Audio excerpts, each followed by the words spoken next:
Good evening, Assalamu alaikum wa rahmatullahi wa barakatuh, and welcome to Hilaal Live. My name is Faraz Patel. Would like to thank you, the viewer, for staying with us. Also like to thank my colleague Lukman Shadrak from Cape Town for taking you through that first part of the show. Now, earlier today, President Cyril Ramaphosa had officially appointed Advocate Kholeka Gcaleka as the country's fifth public protector. She replaces Advocate Busisiwe Mkhwebane, who was removed by Parliament in September. Now, last month, the National Assembly voted Gcaleka as its preferred candidate. Now, there have already been question marks about Gcaleka heading in to her role as the head of the Chapter 9 institution. Joining us now to discuss this appointment is Tebogo Khaas. He is the chairman of Public Interest South Africa. Tebogo, thank you so much for joining us here on Hilaal Live. Thank you for having me, Faraz, and it's an honor to be on your platform. No, it's an absolute pleasure. Okay, Tebogo, let's start off with those question marks, because already before Advocate Gcaleka's name was even mentioned as a potential public protector to succeed Advocate Mkhwebane, you could see that the opposition were on her neck the entire time.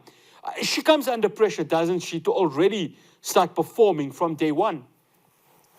Yeah, look, it's sad, and it's not an ideal way to start a new job, if I may say so. Although obviously she's been in that environment for quite a while, a few years now. It's not ideal to be the incumbent in circumstances where the people unto whom we account, that is Parliament and the parliamentary committee, is as hostile as it seemed to be during her interviews. She didn't have a great path towards the appointment. But I would much rather, say, let's focus on giving her a chance to prove herself. We know what happened when the last time when the EFF and the DA gave us Mkhwebane. Okay, the EFF and others gave us Mkhwebane. We thought, oh, wow, they were singing her praises, and she turned out to be a disappointment, only later to turn and do their bidding. I was just particularly disappointed, though, with Glenis Breitenbach, comments, as well as her attitude, those allegations or accusations that she leveled against Advocate Kholeka, and under the protection of parliamentary privilege, because it is really uncalled for such personal attacks to be leveled at another office bearer, Chapter 9 office bearer, in circumstances where she cannot be able to hit back in a manner that they are able to. In other words, they stooped so low that it was not advisable for her to step into the mud to try and wrestle with them. So it is unfortunate when our legislators tend to resort to such type of scurrilous attack on people that already is an office that is struggling with regards to its reputation. And then they erode further the little trust that the public still has in that office, including Parliament itself.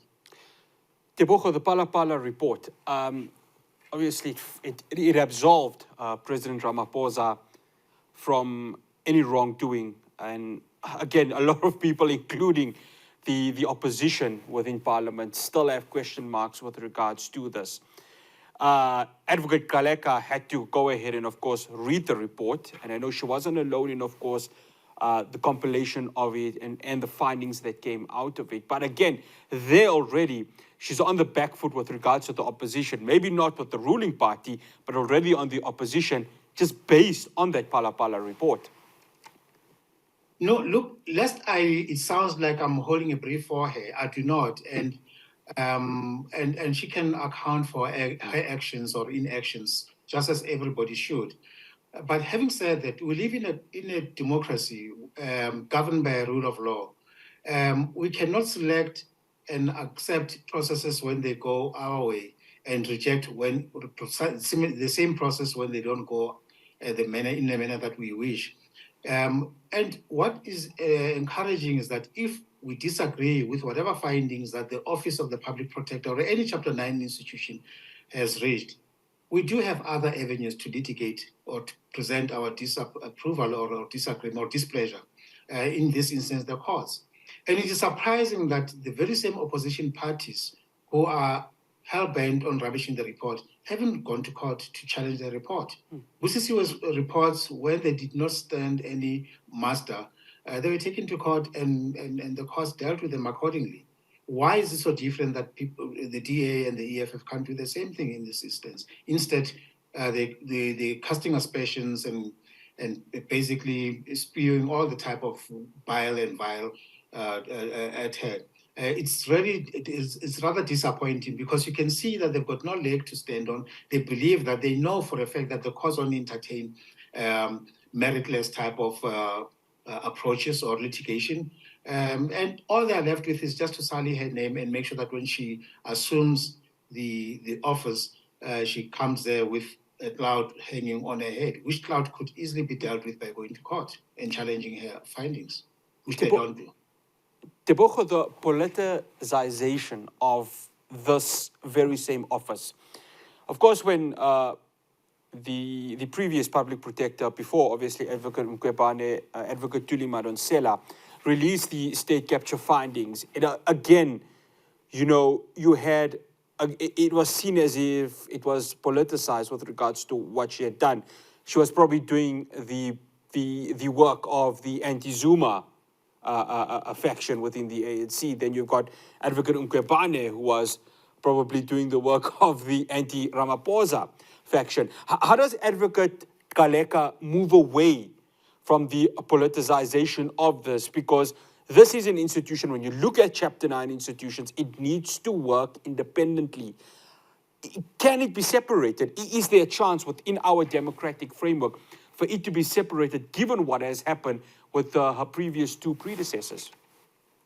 Yeah, for us, I'm not so sure if I'm in total agreement with your characterization of former public protector Thuli Madonsela's approach to that office, because whereas we had, she had her sides in many instances on Zuma. Zuma invited that office. Zuma invited such a focus on him, and he invited such type of scrutiny because of his conduct or the conduct of his administration and its officials. Otherwise, we wouldn't have had state capture inquiry, but for that. And you cannot therefore fault her and say she's fighting the fight, she's carrying the cane for the other anti-Zuma faction within the ANC without really advancing any cogent argument as to why, or evidence as to why such allegations should be considered or would stand. It is just that Zuma found himself doing all the right things all the times he was in office. And there was a reason why people rushed to the public protector as a last, or at least one of these defenders of this democracy, to try and adjudicate on matters that they believe belonged there. And if there was no merit, obviously the courts would have thrown that out. So I do not see that as being anti-Zuma insofar as insofar as Thuli Madonsela was concerned.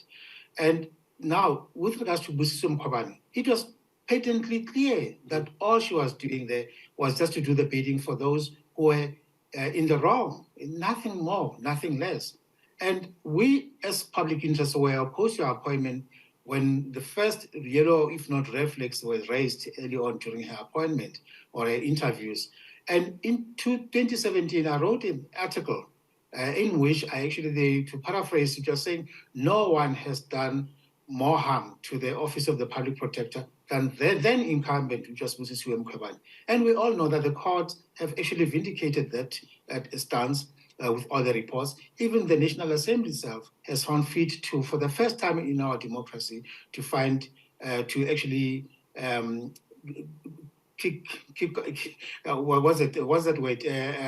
impeach a sitting Chapter 9 leader, which is something which is also another blot on the constitutional order and dispensation that we've enjoyed before Busisiwe came into being. So that on itself, it has set a very bad precedent on the office. But the haircut, Kholeka's work is not cut, because she has to now help restore the credibility of the office of the public protector, something that has been devastated or vanquished by Busisiwe Mkhwebane.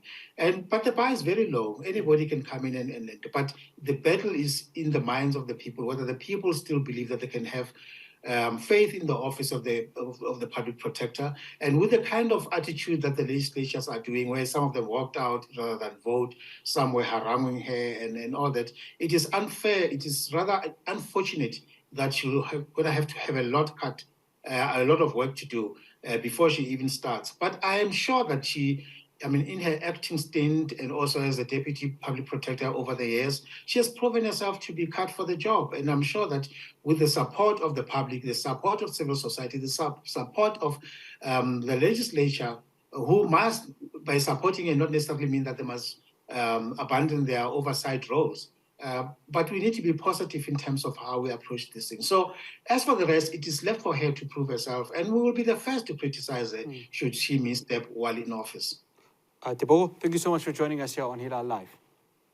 Thank you so much, Faraz, for having me. No, it's an absolute pleasure. That's Tebogo Khaas. He is the chairman of Public Interest South Africa. Advocate Kholeka stint begins today as the new public protector, the 5th public protector within South Africa. After the break, I speak to Atia Khan and Zenith Adam. Censorship over pro-Palestine posts within social media.